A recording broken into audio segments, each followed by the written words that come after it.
C'est une nouvelle fois un plaisir et une joie de vous accueillir à la préfecture pour, en ce qui me concerne, la 3e année consécutive. C'est un moment particulier qui permet de dresser le bilan de l'année écoulée, de jeter quelques ponts vers l'année qui débute, avec son lot d'incertitudes et surtout de profiter d'un moment de convivialité et d'échange avec et entre les services qui contribuent à la sécurité de notre pays. Les militaires de la gendarmerie nationale, les agents de la police nationale, les sapeurs-pompiers, les spécialistes du secours en montagne, le SAMU, les forces armées, le tout en présence de nos collègues de la justice. 2024 aura été une année éprouvante et dense pour vous tous, pour ceux qui sont allés renforcer le dispositif des Jeux olympiques et paralympiques, pour ceux qui ont contribué à la sécurisation des parcours de la flamme, ceux qui étaient là pour le Tour de France, et pour tous ceux qui ont décalé leurs congés afin de maintenir partout en France un niveau constant de sécurité. Vos missions sont exigeantes, éprouvantes parfois en situation de crise ou de péril grave ou imminent. Chacun dans vos métiers, militaires des forces armées, gendarmes, policiers nationaux et municipaux, pompiers professionnels ou volontaires, bénévoles de la sécurité civile, agents de l'État, vous faites preuve de courage au quotidien, dans les grandes comme dans les petites choses. Cet éloge du courage, si bien transcrit par le général Jean-Claude Gallet, c'est le livre à lire de l'année, l'éloge du courage, doit nous inviter à formuler à votre égard de sincères remerciements pour tout le travail accompli cette année encore. 2024 aura été marqué au plan national par des menaces qui continuent de peser sur notre territoire. Le calme apparent ne doit surtout pas nous conduire à diminuer notre vigilance. La menace est là, et elle est certaine. 9 tentatives d'attentats ont été déjouées en 2024 en France. Nous devons accompagner les collectivités dans une meilleure prise en compte de cette menace d'attentat pour la préparation de leurs événements de voie publique, comme je le rappelle souvent au sujet des processions dans la ville de Lourdes.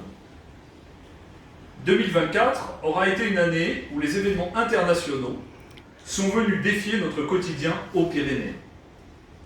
Je pense particulièrement aux Jeux olympiques et paralympiques, qui ont permis de mettre à l'honneur notre si beau département au travers du passage de la flamme olympique et de la flamme paralympique, 2 défis sécuritaires qui ont mobilisé policiers, gendarmes, pompiers, militaires, associations de sécurité civile, mais qui auront permis à des millions de téléspectateurs de découvrir la flamme au sommet du pic du Midi de Bigorre, en présence de Bernard Hinault.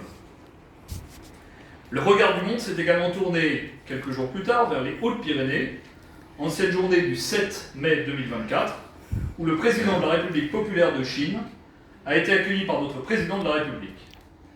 La réussite de cette journée est le fruit d'un travail collectif des forces de sécurité, de sentinelles, des agents du cabinet et d'un certain nombre de services de renseignement partenaires. Les enjeux internationaux résonnent aussi dans les Hautes-Pyrénées avec nos 2 régiments engagés massivement pour la sécurisation des JOP en ce qui concerne le 35e RAP et bien plus loin dans le cadre du mandat de la FINUL au Liban pour le 1er RHP. L'international apparaît également dans la lutte déterminée que nous menons contre les trafics de stupéfiants, même si à l'échelle du département nous sommes principalement et fortement concentrés sur le niveau local. C'est en dissuadant les consommateurs occasionnels ou plus réguliers, et en déstabilisant les réseaux de vente que nous contribuons efficacement, je le crois, au combat contre ce fléau qui est également un réel sujet de santé publique. L'année 2024 aura vu également quelques réorganisations internes au service qui se sont accompagnées de belles affaires, signe que l'environnement de travail a une influence directe sur les résultats obtenus. La réarticulation de la direction départementale de la police nationale, portée par son directeur, a permis un renforcement ajusté de la présence sur la voie publique et une lutte ciblée contre les trafics de stupéfiants, avec la création d'une BSI. 2 chiffres pour illustrer les actions: 88 000 heures de présence active sur la voie publique et plus de 20 kg de produits stupéfiants retirés de la circulation. La DDPN a déployé la mise en place de 2 heures de sport hebdomadaire et verra son effectif complété en 2025 par l'arrivée de 3 officiers sortant de l'école.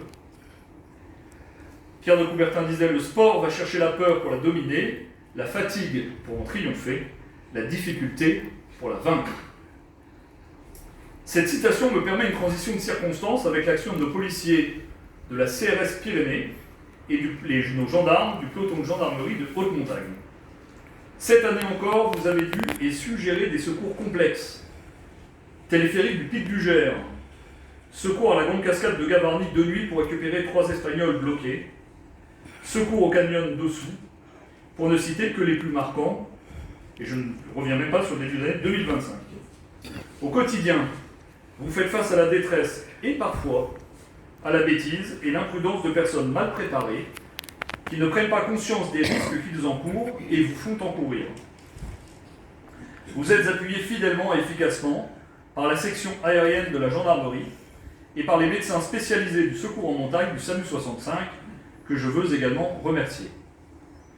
En 2025, mon cabinet poursuivra à vos côtés les actions de prévention sur les risques en montagne, les risques à vélo, les risques routiers, les risques liés à la consommation des stupéfiants, les risques tout court. Le groupement de gendarmerie départementale des Hautes-Pyrénées aura également eu son lot de belles affaires, il faut que j'équilibre, police gendarmerie c'est important, son lot de belles affaires en résolvant par exemple un dossier d'abus de faiblesse en bande organisée et blanchiment impliquant des individus issus de la communauté des gens du voyage, le montant des avoirs criminels s'élevant à plus de 130 000 €. Le groupement a également inauguré la brigade mobile de Pierrefitte Nestalas, brigade verte à compétence départementale, qui en 2025 poursuivra ses actions de lutte contre les atteintes à l'environnement. En 2025 sera lancé le projet d'une nouvelle infrastructure de gendarmerie à Aussin, sans oublier la poursuite de la création d'une brigade à Juillan. Je sais pouvoir compter en 2025 sur l'investissement quotidien des policiers et des gendarmes, au plus près de nos élus et de nos concitoyens, pour démontrer que nos forces de sécurité intérieure garantissent la paix publique. Les sapeurs-pompiers du SDIS des Hautes-Pyrénées, professionnels comme volontaires, ont quant à eux constamment répondu présent dans un contexte où 80% de leurs interventions portent sur le secours à personne, mais où ils doivent maintenir un niveau d'expertise solide sur la lutte contre l'incendie et les risques spécifiques. Ils ont en 2024 tenu leur promesse de pouvoir projeter en zone sud un groupe complet feu de forêt. Au titre des réalisations de soutien aux forces, je veux saluer le plan pluriannuel d'équipement du SDIS et le plan départemental de formation, lesquels permettent d'adapter nos pompiers et leurs moyens à l'évolution des risques et des besoins opérationnels, tout en intégrant les enjeux majeurs de la permanence de l'eau et la réduction des émissions de gaz à effet de serre. En 2025, un des points d'orgue pour le SDIS sera l'inauguration du centre d'incendie et de secours d'Arreau et la poursuite des actions liées au recrutement et à l'emploi des sapeurs-pompiers volontaires. Comme 2024 aura été marqué par la livraison du centre d'incendie et de secours de Lourdes, dont il ne manque désormais que le feu tricolore définitif. Je souhaite également remercier les associations agréées de sécurité civile qui sont au contact des plus démunis au quotidien et en situation de crise. Je remercie les membres de l'institution judiciaire, Madame la Présidente, Monsieur le Vice-procureur, avec qui nous avons coopéré dans le cadre de la prévention des violences faites aux femmes, des atteintes à l'environnement, et dont je loue la qualité des relations, en même temps que j'attends avec impatience chaque audience solennelle. Je n'oublie pas le personnel de l'administration pénitentiaire. Un exercice riche d'enseignement a été réalisé en 2024 au centre pénitentiaire de Lannemezan. Je sais que vos effectifs assurent une mission complexe. 2024 aura été l'année, enfin, de la reprise des extractions judiciaires par le ministère de la Justice. Des axes de progrès sont à poursuivre en 2025 pour recentrer les moyens de la sécurité publique sur le terrain. Je ne doute pas que nous y arriverons. Enfin, je souhaite saluer l'investissement des équipes du cabinet sur une année 2024, riche en événements inédits, qui ont permis de révéler et de renforcer la bonne synergie entre tous les services, l'efficacité de notre préparation à la gestion de crise, la fluidité de nos centres opérationnels départementaux. Poursuivez cette belle dynamique en 2025. 2025 aura son lot de défis. Il nous faudra à nouveau collectivement gravir des sommets d'ingéniosité. Je pense notamment à la sécurisation des 3 étapes du Tour de France les 17, 18 et 19 juillet, avec un contre-la-montre au départ de Loudunvielle, qui constituera un vrai défi sécuritaire. Il ne manquerait plus que nous accueillions le premier d'entre nous, et le tour serait complet. 2025 sera une année de jubilé, et il ne fait nul doute que la cité mariale de Lourdes attirera de nombreux pèlerins à cette occasion.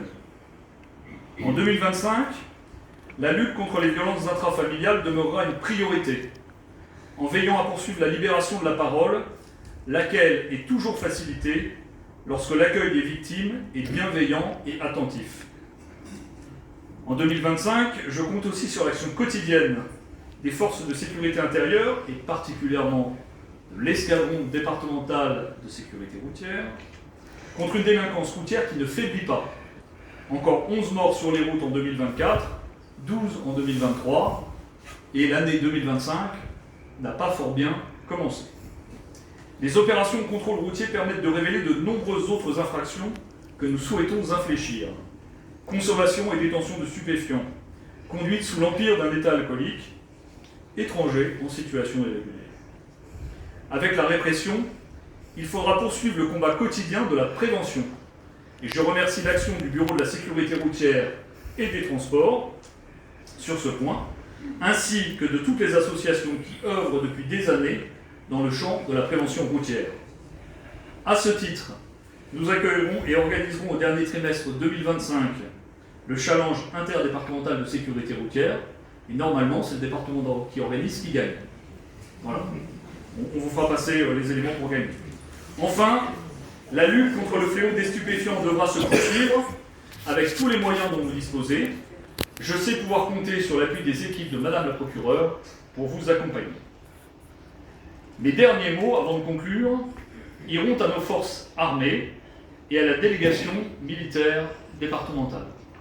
Je regarde aussi l'adjoint, parce que je vois le DMD et l'adjoint.